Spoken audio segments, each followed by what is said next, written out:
Classical Greece, cradle of the modern Western mind, fountain of democracy, philosophy, reason, and eternal myth. Greek poets sang of a fantastic age before recorded time, an age of gods and heroes, of monsters and epic wars. Until our own century, it was believed that these were merely fables. A brilliant Englishman named Arthur Evans would show us the songs of the poets held a deeper truth.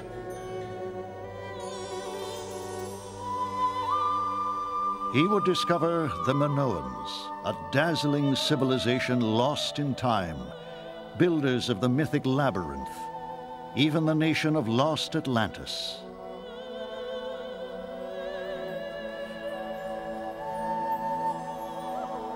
Atlantis, mystery of the Minoans.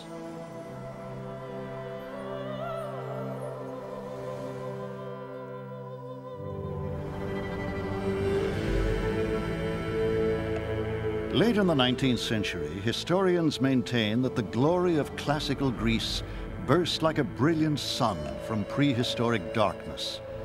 There is no evidence that any Western civilization preceded the rise of the Greeks 800 years before Christ. Arthur Evans will spend a lifetime pushing back the boundaries of history. Arthur Evans is born in 1851, an era of scientific revolution. His father, John, is a millionaire and pioneer archaeologist.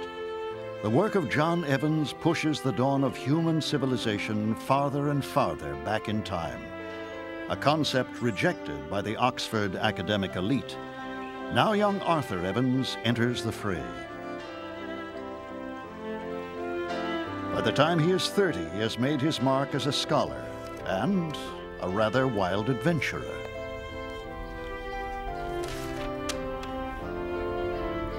In 1882, the wandering Evans serves time in a Bosnian jail for supporting radicals trying to overthrow Austrian rule. Compared to such escapades, Oxford life bores him. He is anxious to set out on another great adventure, and recent discoveries in Greece give him the excuse he needs.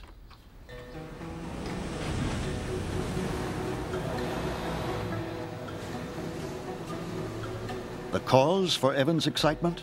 Incredible finds made by a German named Heinrich Schliemann. Schliemann has followed a trail nearly 3,000 years old, the trail of Homer, the great blind bard whose masterwork was the Western world's first war story, the Iliad, the chronicle of the bloody Greek assault on the city-state of Troy to rescue the beautiful Helen.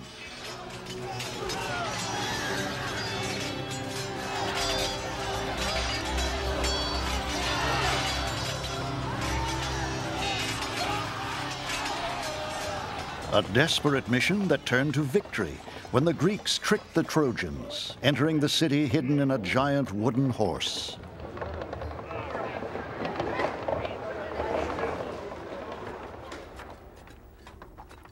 In 1873, Heinrich Schliemann, the Iliad in one hand and a shovel in the other, announces that he has found the ruins of ancient Troy in modern Turkey.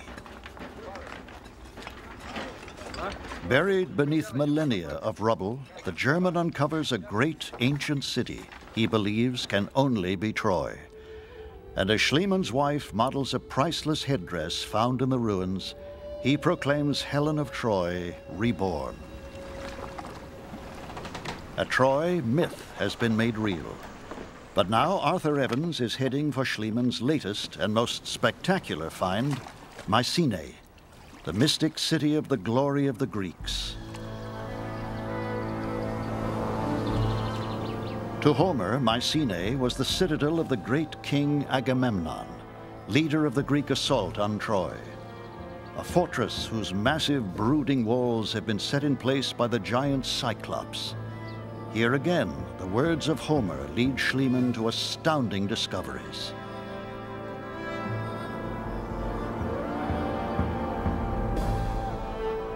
Tombs worthy of ancient nobles, the swords of Agamemnon's army, the gold of the royal court, and, Schliemann believes, the golden death mask of Agamemnon himself, a mighty king, according to legend, murdered by his own wife.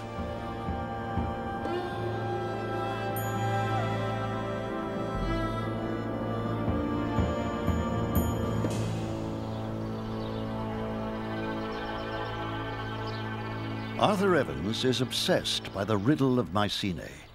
Once it had been a bastion of wealth, power, and artistry, but then, suddenly, Mycenae crumbled, doomed to survive only in the lyric lines of Homer.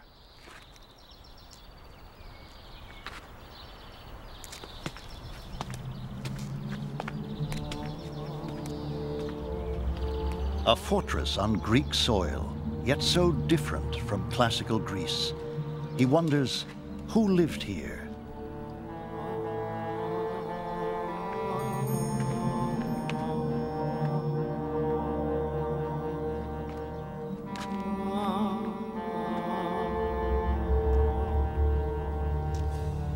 Evans is convinced a people advanced enough to construct this great city must have been literate. Throughout what is now the civilized European area, there must have once existed systems of picture writing such as still survive among the more primitive races of mankind.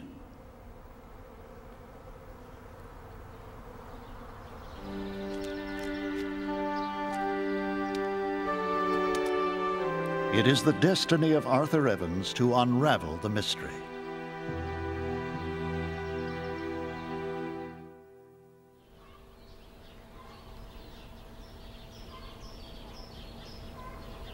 In Athens, after meeting with Schliemann at his home, questions race through Evans' mind. Among the artifacts from Mycenae, there is one that puzzles him, an ancient ring decorated with the image of an octopus. Why would the landlocked Mycenaeans use the octopus as an emblem? Evans speculates, was Mycenae merely one outpost of the ancient Mediterranean world?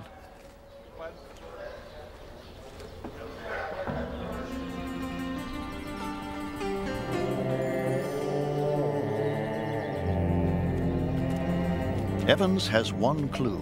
Now he hunts for more. Year after year, he travels to Greece, searching for traces of a culture more ancient than the builders of the Acropolis. In 1892, he writes to his wife, Margaret, in England, of one astonishing find. Yesterday, I was grubbing below the Acropolis and picking out fragments of pre-Mycenaean vases, which no one here seems to have heeded before. Tantalizing clues that Greece's golden age was preceded by one just as great, but completely lost to modern times.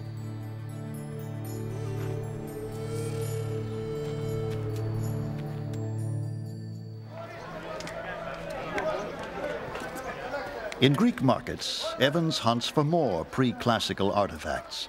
He finds tiny engraved stones, similar in workmanship to the octopus ring from Mycenae. When he asks where these stones come from, not Mycenae, not the Greek mainland, but an obscure island 200 miles away, Crete.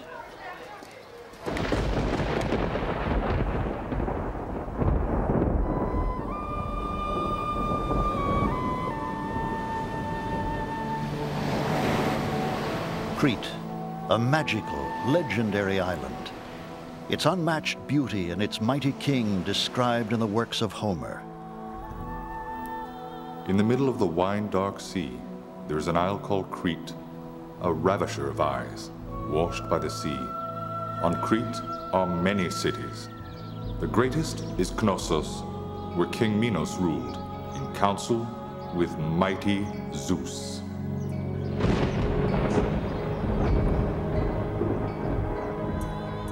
According to myth, Zeus, king of gods, disguised himself as a bull and ravished the mortal Europa. Europa gave birth to 3 sons. One of them was Minos, destined to rule the seas with the world's first navy.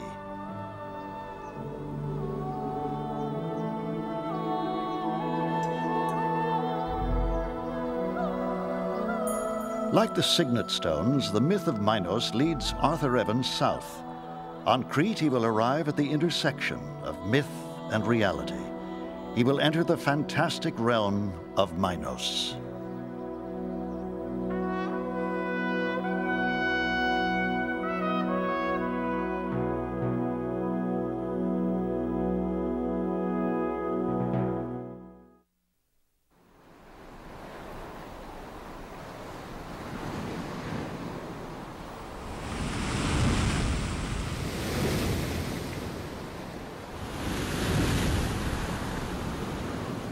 In March 1894, the English adventurer Arthur Evans arrives on the island of Crete, drawn by an obsession with the ancient world that will haunt him for the rest of his life.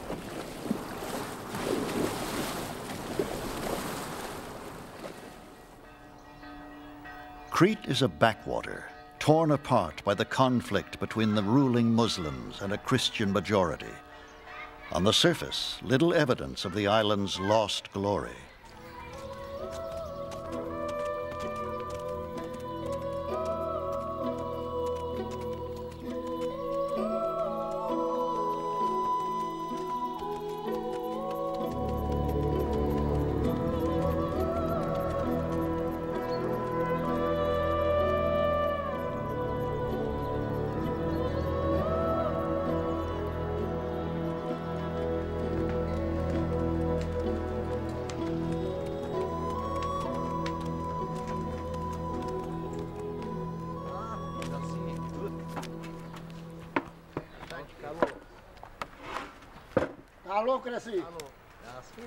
Thank you.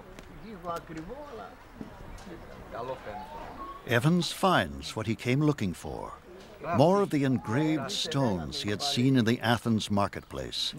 Ancient gems worn by village women as lucky maternal charms. How much, ma'am?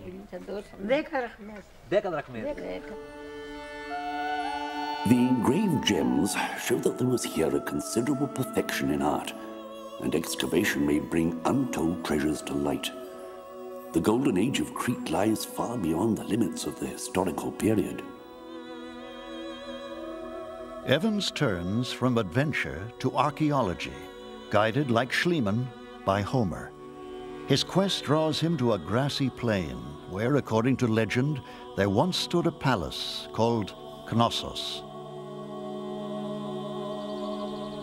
At Knossos itself, it was well known that there was an ancient site, and an important one. And the name Knossos is well known from mythology as one of the important cities, the most important city of Crete itself. So he arrived here with the intention of acquiring the land on the ancient site. Beneath this meadow, perhaps, lay the mythical lair of the ferocious Minotaur, half man, half bull, the bestial offspring of Minos's wife, Pasiphae. Such was the might of Minos that he could demand from Athens bloody tribute to the creature.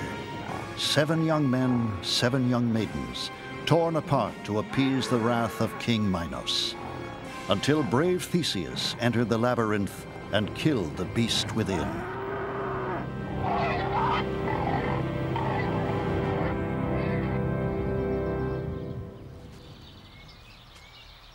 Evans yearns to excavate the site of this gory history, but the only way to secure permission is to purchase the land from its owner. The haggling will take 6 long years. Δύο καφέδες είναι πολλά. Εδώ, από εκεί μέχρι εκεί, θα τα σκάσει εδώ πέρα, είναι πολλά τα εκτάρια εδώ πέρα. Κοίτα εδώ. A frustrating time made even more torturous for Evans by the death of his wife. I don't think anyone can ever know what Margaret has been to me. All seems very dark and without consolation. In 1897, another blow. The people of Crete face a harsh civil war. On the threshold of a great discovery, Arthur Evans must return to England and wait.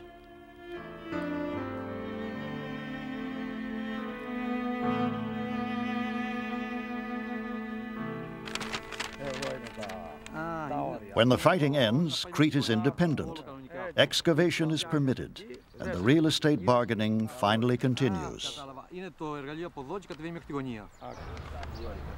To his almost inexhaustible powers of obstruction, I can pay the highest tribute. However, after encountering obstacles and delays of every kind, I was able at the beginning of 1900 to purchase the whole.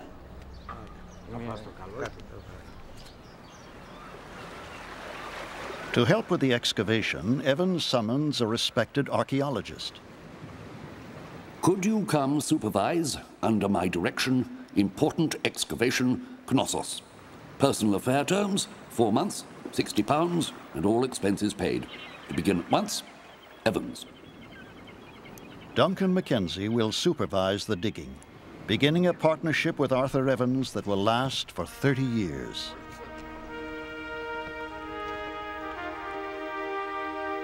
To preserve harmony on the fractious island, Evans insists that his work crew contain both Christian and Muslim laborers. The work at Knossos signals the future cooperation of the two creeds under the new regime on the island. A few months earlier, both parties had been shooting each other on sight. March 23rd, 1900. The ground of Crete is finally broken. And within days, the new century is crowned with a legend brought spectacularly to life. At the age of 49, after decades of study and searching, Arthur Evans has found a lost civilization older than classical Greece, older than mysterious Mycenae.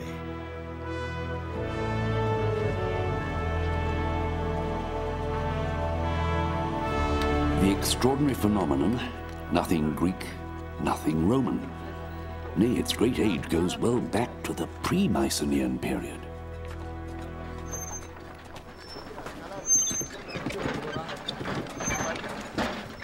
On April 5th, after only 2 weeks of work, Arthur Evans becomes the first man in 3,500 years to gaze upon the face of an ancient son of Crete. Not Greek, not Mycenaean. What then?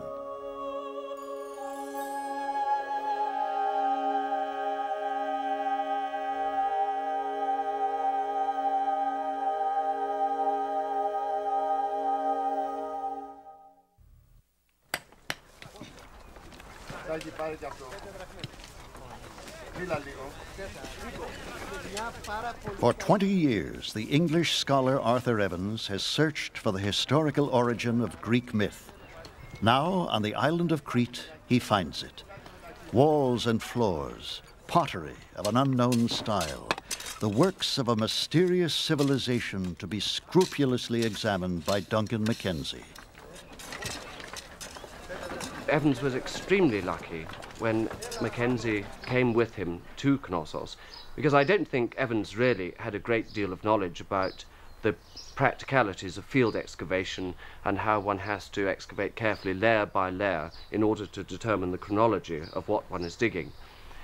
And so Mackenzie's contribution to the excavations here at Knossos was absolutely crucial. Mackenzie concludes that Knossos is nearly 5,000 years old, and that a great dynasty ruled this land until around 1400 BC, then vanished.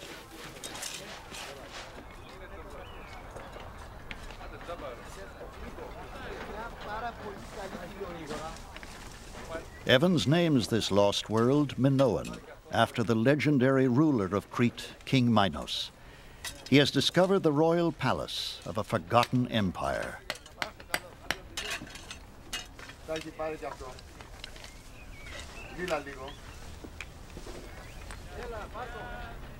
On April 13th, 1900, the workers uncover this elegant chamber at the heart of the royal palace. To Evans, the throne room of King Minos, the oldest throne in Europe. Evans imagines the palace in all its glory.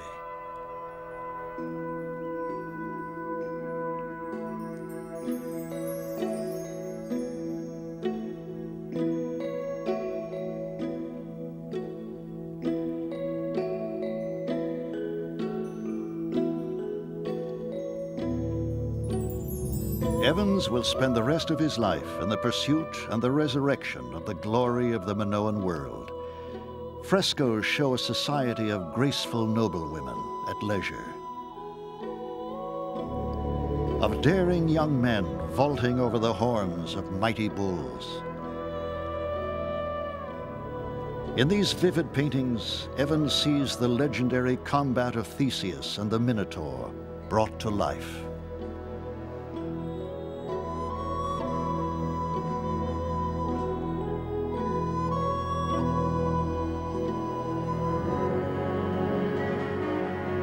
Throughout the palace, images of the sacred bull, symbol of virility and power, echoes of timeless myths.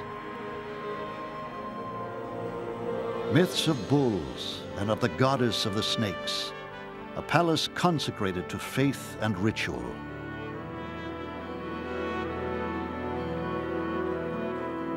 Evans, I think, was correct to see ritual almost everywhere, and it's something which goes hand in hand with daily life. And if we can understand that, then we're halfway to understanding what Minoan life was really all about.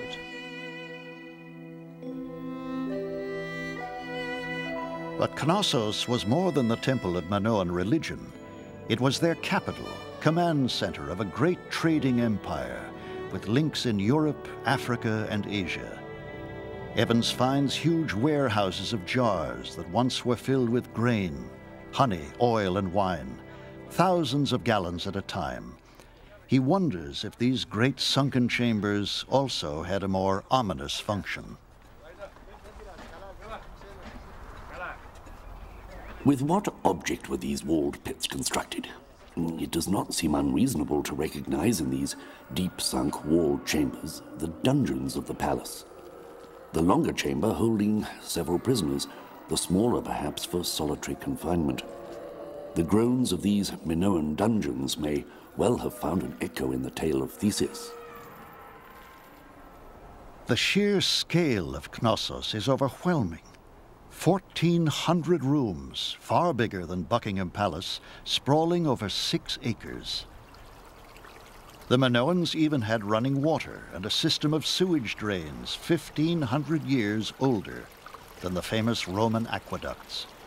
An engineering marvel of the ancient world.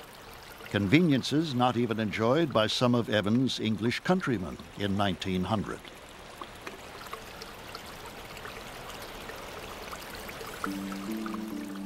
In one room, Evans believes he has found the bathing chamber of the Queen herself. Again, he is transported through time to an elegant room of comfort and grace.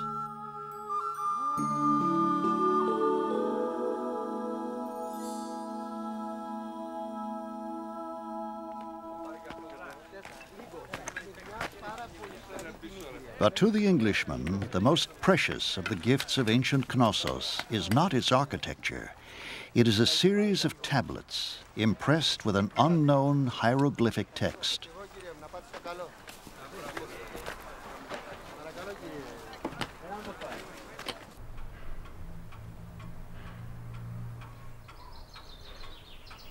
We have found a kind of baked clay bar, rather like a stone chisel in shape, though broken at one end with script on it and what appear to be numerals. I must have about 700 pieces by now. It's extremely satisfactory, as it's what I came to Crete to find.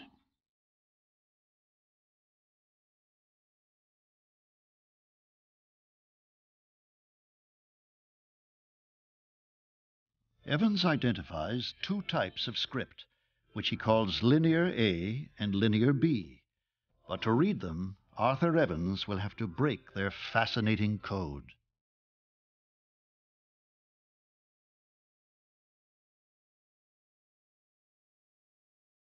More and more, Evans is convinced that Knossos, not Mycenae, was the civilization that presaged classical Greece.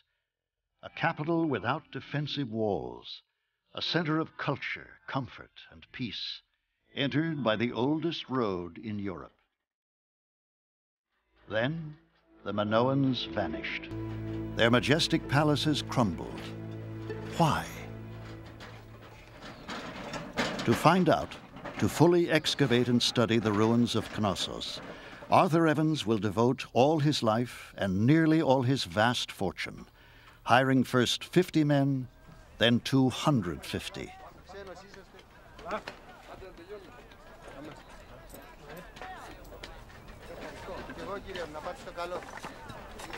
In May 1901, Evans' laborers unearth one of the most marvelous relics of Knossos. Giant stone blocks that Evans realizes must have been part of a grand staircase. For 4 years, with intense effort, the men worked to re-erect the stairway. 4 stories high, the greatest architectural wonder of the Minoan world.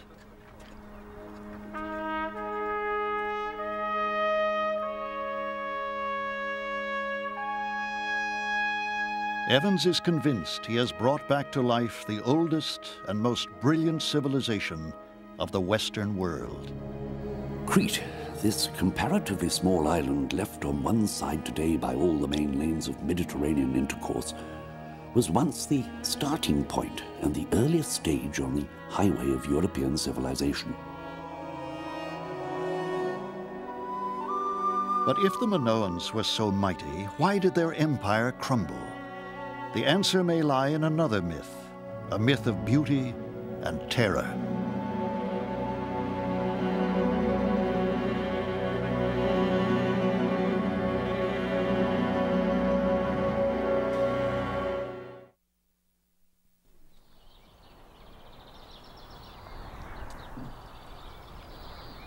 The Minoan world, unknown until the turn of the 20th century, has been unearthed on the island of Crete.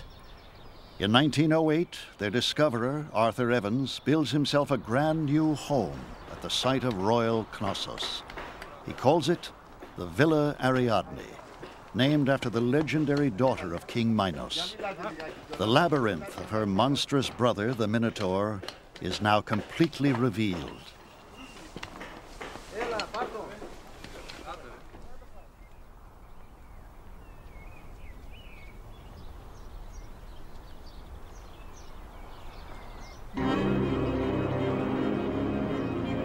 There can be little remaining doubt that this huge building with its maze of corridors and tortuous passages, its medley of small chambers, its long succession of magazines with their blind endings, was in fact the labyrinth for the Minotaur of grisly fame. Here too begins the myth of Daedalus, master architect of Knossos, cast into the labyrinth by Minos with his son Icarus, but not for long, as the legend tells us. Daedalus fashioned wings from feathers and wax. He warned his son, "Do not fly too high, or the sun will melt the wings."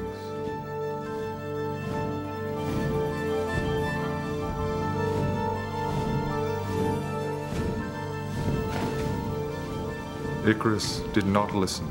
Exhilarated, he soared higher and higher. He fell to the sea and drowned.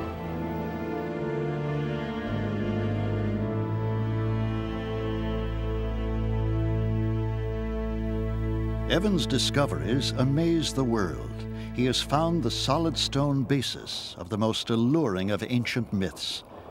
But, unknown to Evans, there is another legend to be tested at Knossos.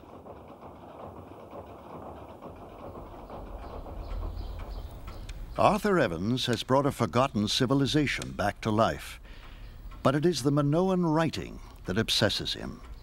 He will puzzle over this lost language for the rest of his life, but the tablets will never surrender their secrets to him. And he himself is about to be separated from his beloved Knossos for nearly 10 years. In the summer of 1914, gunfire in the streets of Sarajevo. An Austrian archduke is dead, and soon the Balkans, then all of Europe and the Mediterranean, are engulfed in the First World War.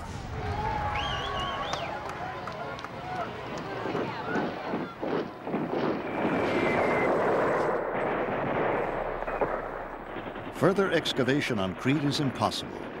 Evans waits out the war in England. At its end, he negotiates on behalf of the fractious Balkan states and helps create a new country, Yugoslavia. The world is once again a peaceful place. Only then, in 1922, can he return to the land of Minos. By now, Sir Arthur Evans is in his 70s, knighted for his discoveries on the island of Crete. But the work of Sir Arthur is far from over.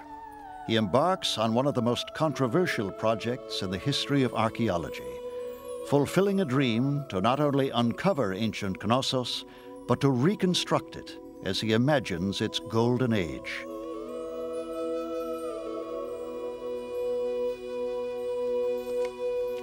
Duncan Mackenzie is assigned to oversee the restoration.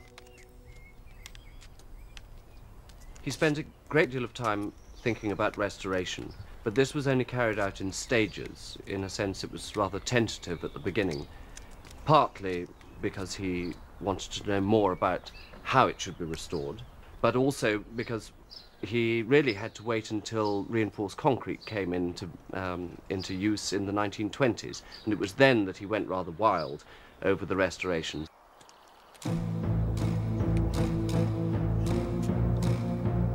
The Palace of Minos is to be recreated according to Evans' vision of the ancient Minoan world.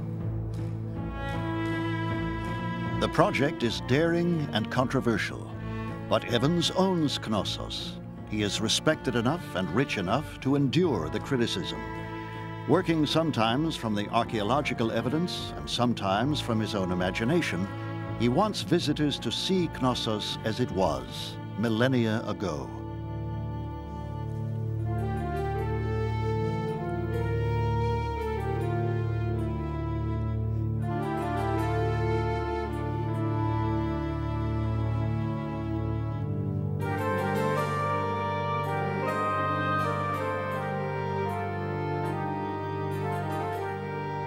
Ancient Knossos has been returned to the sunlight, a city that once ruled the Mediterranean, then vanished. But why? In 1926, Evans believes he has found the answer. When a powerful earthquake rocks the island, he senses the fury of the ancient Minoans' sacred idol.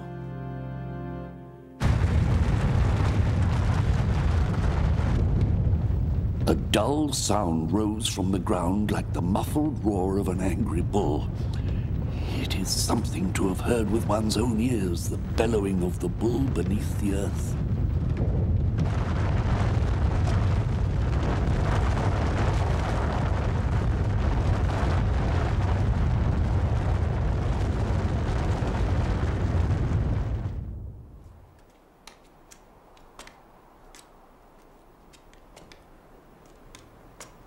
The restorations survive the quake, and Evans is convinced. A similar cataclysm must have destroyed Knossos in 1400 BC.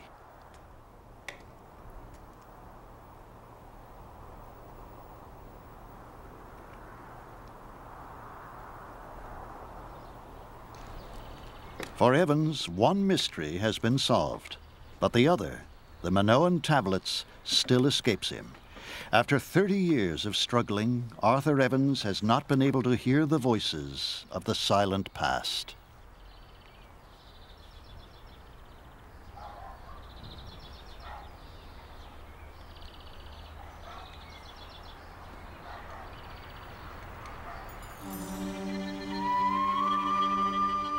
Sir Arthur has resurrected the grandeur of a lost world. One night, ill and feverish, he descends the grand staircase and is immersed in a final, magical vision of the gentle race he rescued from eternity.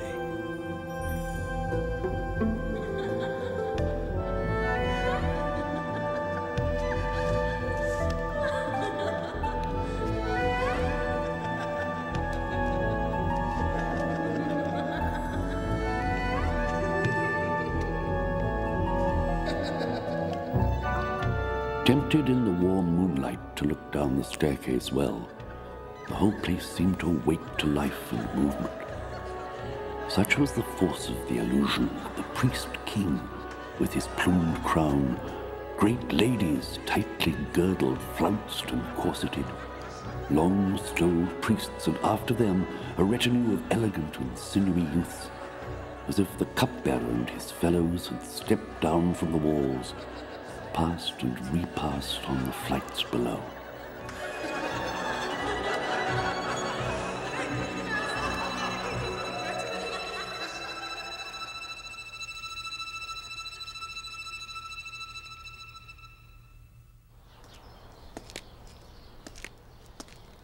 In 1935, Evans leaves Crete for the last time, bidding farewell to Knossos. His life's work is complete.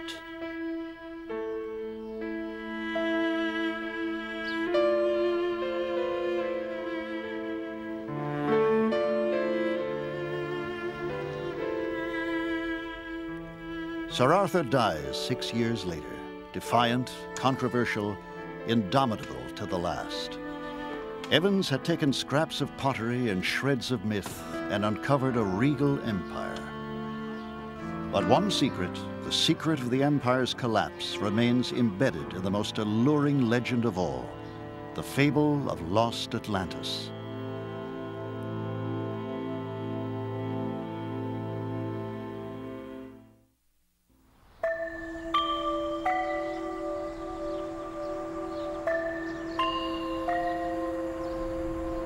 For 40 years, the English archaeologist Sir Arthur Evans labored to find the historical truths behind Greek myth.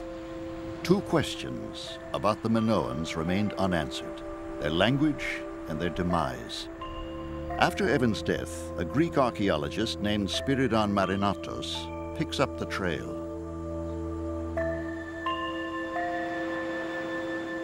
Marinatos gets his first clue in 1932. He digs at a site called Amnisos on the north coast of Crete, a town described by the blind poet Homer as the port of royal Knossos. We're at the site of Amnisos in the center of the north coast of Crete, where Marinatos excavated this marvelous Minoan villa, which has been nicknamed the Villa of the Lilies after the frescoes which were found inside the villa. At one part of the site he found great cut blocks which had been shifted out of place, which he attributed to a tsunami or tidal wave. All around here one finds pieces of pumice which are clearly from this Minoan eruption itself, and even on top of this hill here we today have found pieces of pumice which surely can only have got here with a tsunami or tidal wave.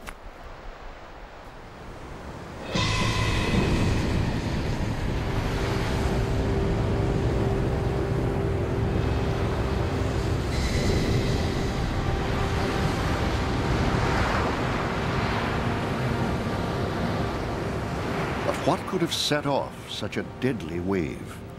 The answer dawns on Marinatos. 75 miles north of Crete, an island called Santorini. An island that was rocked by an ancient cataclysm hundreds of times more powerful than a hydrogen bomb.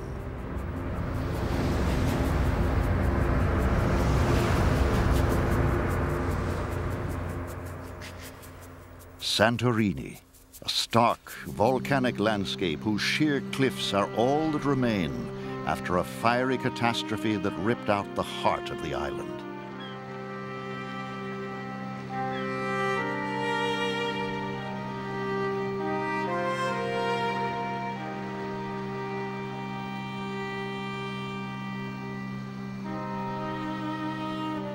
Marinatos is convinced. The catastrophe that obliterated the Minoan world is the same one described in the most famous of all Greek legends, the lost continent of Atlantis, recorded by the greatest of all philosophers, Plato. In this island of Atlantis had arisen a great and wonderful monarchy, which ruled the whole island as well as many others and parts of the mainland. But afterwards came a time of earthquakes and disasters. In one terrible day and night, Atlantis sank into the sea and vanished. Plato chronicled the myth of Atlantis in 300 BC, 400 years after Homer's Iliad, 1,000 years after the end of the great Minoan Empire. Was Plato writing a fable or transcribing history? Marinatos believes the legend is a distorted memory of the destruction which befell Crete and Santorini.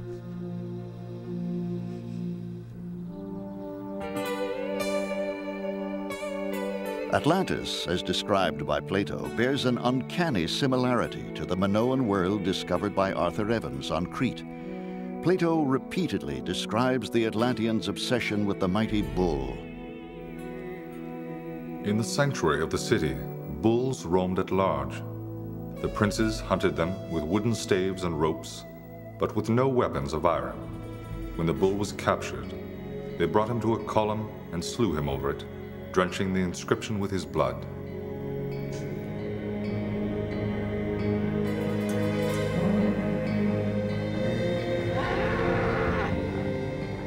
Plato describes the geography of the island, again resembling Crete. The whole country was said to be surrounded by mountains which descended toward the sea. The mountains were celebrated for their beauty.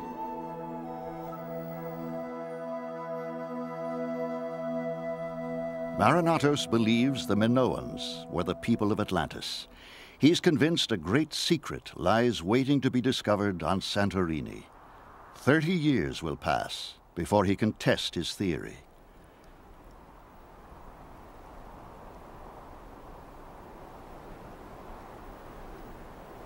In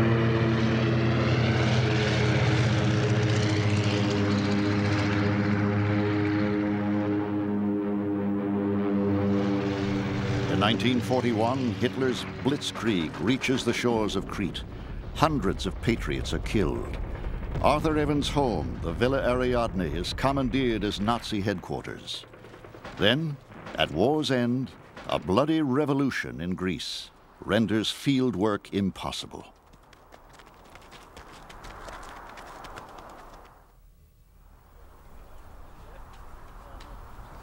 Not until 1967 can Marinatos finally dig on Santorini. The site is a barren field and a low-lying part of the island that might have escaped the worst of the eruption. Almost immediately, Marinatos workers discover structures that are unmistakably Minoan. Pots painted in Minoan style, sealed intact in volcanic ash for more than 3,000 years.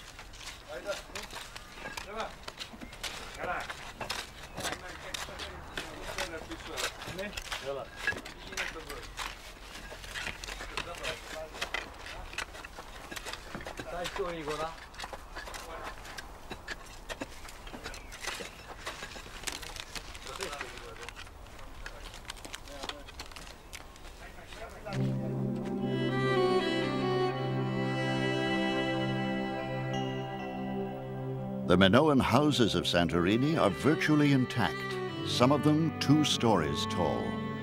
Frescoes have been perfectly preserved, vivid with the artistry of a vanished people. Among the most famous, the fishing boy.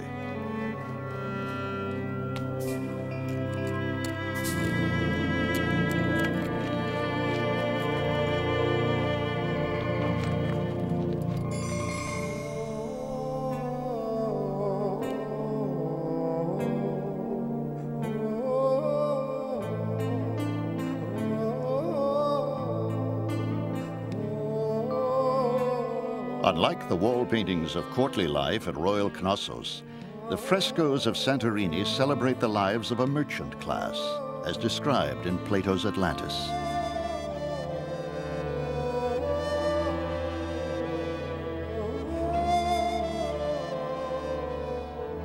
The charming art of this ancient village reflects the dreams of a people tied to the sea, a nation of sailors and traders, again matching Plato's account of the seafaring Atlanteans.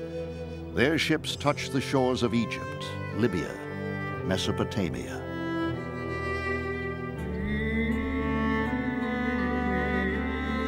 Scenes of pastoral tranquility, of commerce and combat. A gentle life, suddenly shattered by the most destructive volcanic eruption in recorded history.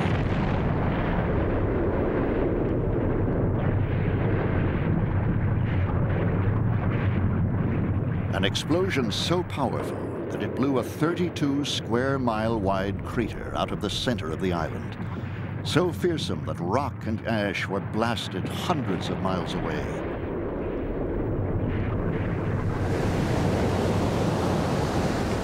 "60 miles to the south, on Crete, Minoan ports were washed away by tidal waves. Inland, ash rained down on Knossos. Crops failed. Trade ceased. The empire was staggered.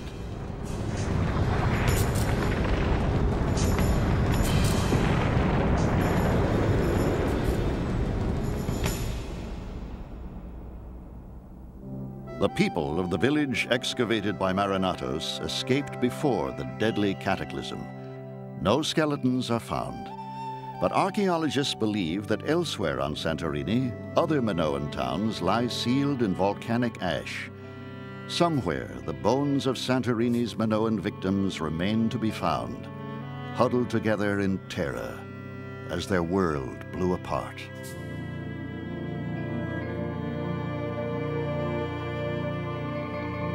Marinatos continues to dig on Santorini until 1974, when he dies at the site. He is buried in an ancient Minoan house, lain to rest in lost Atlantis. But on Santorini, he leaves a mystery big enough to keep other archaeologists busy for many years to come.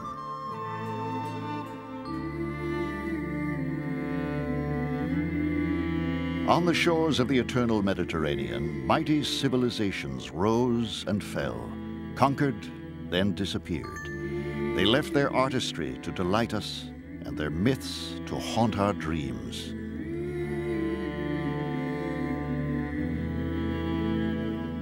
The stones of ancient monuments are the proof of the poet's songs, but each new discovery opens the vault of further mystery. And one of the greatest mysteries of all, the silent tablets of the great Minoan age, will find their voice in the curiosity of a 14-year-old boy.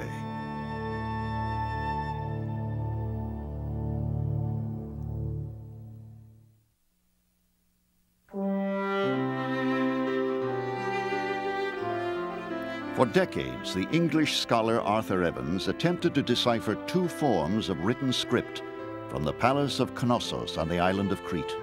He never succeeded.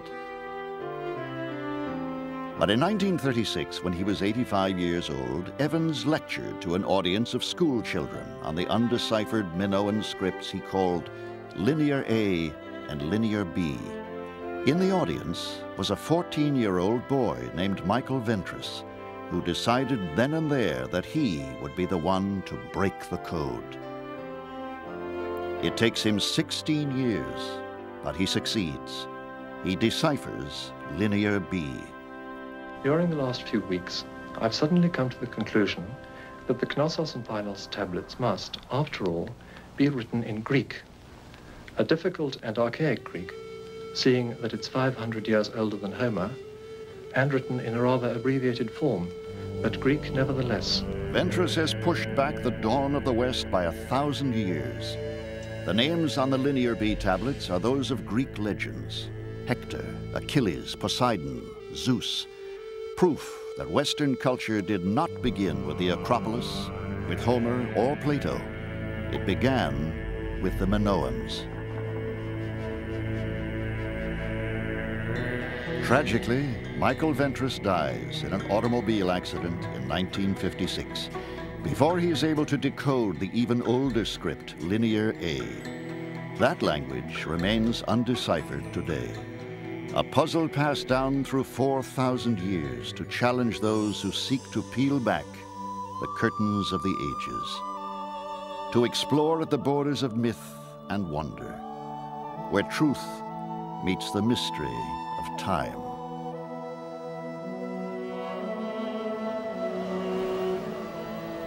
In the middle of the wine-dark sea, there is an isle called Crete, a ravisher of eyes, washed by the sea.